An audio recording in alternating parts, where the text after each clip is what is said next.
இப்போ ஒரு ஜாதகர் வெளிநாட்டில் போயிட்டு படிப்பார், வெளி மாநிலத்தில் போய் படிப்பார்.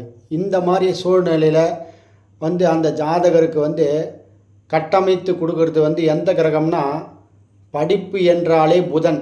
அந்த புதன் 1, 5, 9 தொடர்பு பெற்றதுனால் படிப்பில் தடை என்று ஏற்கனவே நம்ம சொல்லியிருக்கோம். ஆனால் அது உண்மை கிடையாது.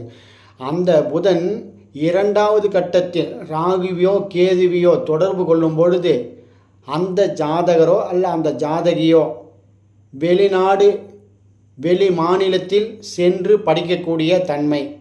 அவர் உயர்கல்வி படிப்பாரா, எந்த கல்வி படிப்பார்ன்றதை ஜாதகராக என்றால் குரு, ஜாதகியாக இருந்தால் சுக்கிரன், அவர்கள் சேரும் கிரகங்கள் பார்க்கும் கிரகங்களை பொறுத்து அவருடைய படிப்பை நிர்ணயம் பண்ணலாம். வெளிநாட்டில் கல்வி வெளி மாநிலத்தில் கல்வி என்றால், அதாவது புதனோடு கேது ராகு தொடர்பு பெற வேண்டும்.